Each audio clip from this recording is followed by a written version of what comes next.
Assalamualaikum warahmatullahi wabarakatuh. Kembali lagi bersama saya Taufik Hidayat dari IAIN Palangkaraya, Fakultas Ekonomi dan Bisnis Islam, Program Studi Akuntansi Syariah semester 4. Ya, di sini saya ingin memaparkan materi mengenai outlook perekonomian Indonesia sebagai tugas mata kuliah Ekonomi Makro Islam. Dosen pengampu Ibu Ayu Azhara MM.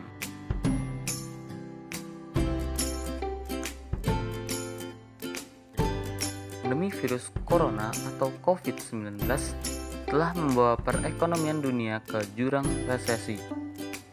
Bank lembaga di dunia memproyeksi pertumbuhan ekonomi dunia tahun ini akan mengalami kontraksi atau tumbuh negatif. Dana Moneter Internasional atau IMF pun sempat memberi pernyataan mengenai perekonomian dunia yang diprediksi akan mengalami krisis keuangan terburuk sejak depresi besar tahun 1930-an. Tahun ini, perekonomian dunia diproyeksi bakal mengalami kontraksi hingga 3% pada 2020. Indonesia pun tidak terlepas dari proyeksi suram tersebut.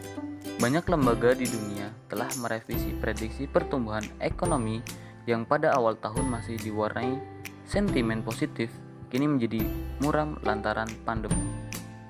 Pemerintah sendiri memprediksi kinerja perekonomian hingga akhir tahun diproyeksi akan tumbuh di kisaran minus 0,4% hingga 1%. Angka tersebut jauh lebih rendah dari proyeksi perekonomian skenario berat yang sebelumnya sempat disebutkan, di mana perekonomian masih bisa tumbuh 2,3% hingga akhir tahun. Menteri Keuangan Sri Mulyani Indrawati menjelaskan, penurunan batas proyeksi pertumbuhan ekonomi hingga akhir tahun menjadi 1% dilakukan dengan pertimbangan kontraksi akan terjadi cukup dalam pada kuartal 2 tahun ini.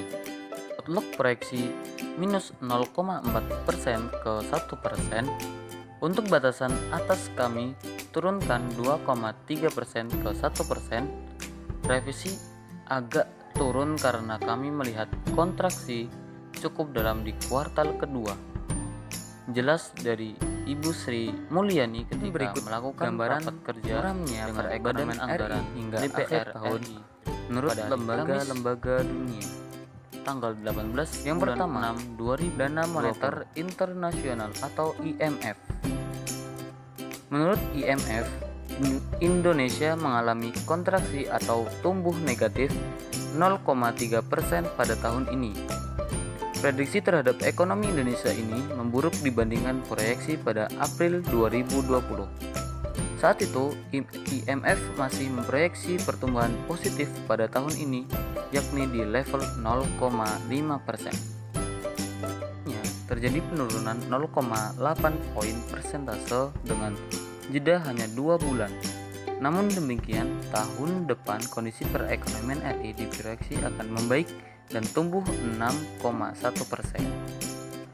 Meskipun angka tersebut lebih rendah 2,1 poin persentase jika dibandingkan dengan proyeksi IMF April lalu.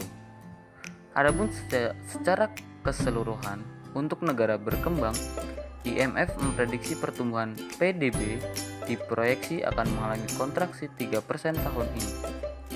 Lebih rendah 2 poin persentase jika dibandingkan dengan proyeksi April 2020. Ekonom OECD Lawrence Bond memaparkan pada outlook kali ini OECD menggunakan 2 skenario tergantung pada penanganan pandemi COVID-19 oleh pemerintah Indonesia. Untuk skenario pertama, Indonesia hanya mengalami pukulan COVID-19 sebanyak 1 kali dan bisa menghindari gelombang kedua penularan virus corona. Pertumbuhan ekonomi untuk skenario pertama diperkirakan sebesar minus 2,8% dengan konsumsi rumah tangga atau swasta mengalami kontraksi sebesar 3,1%. 2. OECD organisasi kerjasama dan pembangunan ekonomi, memproyeksi pertumbuhan ekonomi Indonesia mengalami kontraksi atau minus 2,8% hingga 3,9%.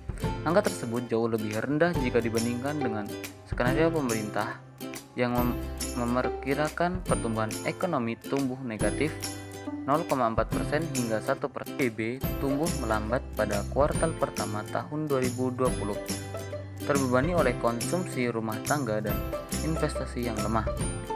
Jelas Bond dalam laporan OECD yang diterima kompas.com Kamis tanggal 11 bulan 6 2020.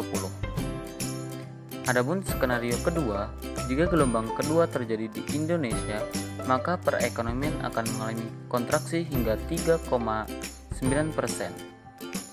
Dengan demikian, kinerja ekspor dan impor pun mengalami tekanan yang lebih besar. Laju ekspor diperkirakan bakal mengalami kontraksi sebesar 7,4% dan laju impor tertekan hingga 9,1%. Tahun depan, OECD memprediksi laju pertumbuhan ekonomi akan membaik. Perekonomian Indonesia diperkirakan bakal tumbuh di kisaran 2,6 hingga 5,2% pada 2021. Ya, sekian pemaparan materi dari saya. Kurang lebihnya mohon dimaafkan. Saya Taufik Hidayah pamit undur diri. Saya ucapkan terima kasih. Sekian, wallahul muwaffiq ila aqwamit thoriq. Wassalamualaikum warahmatullahi wabarakatuh. Sampai jumpa.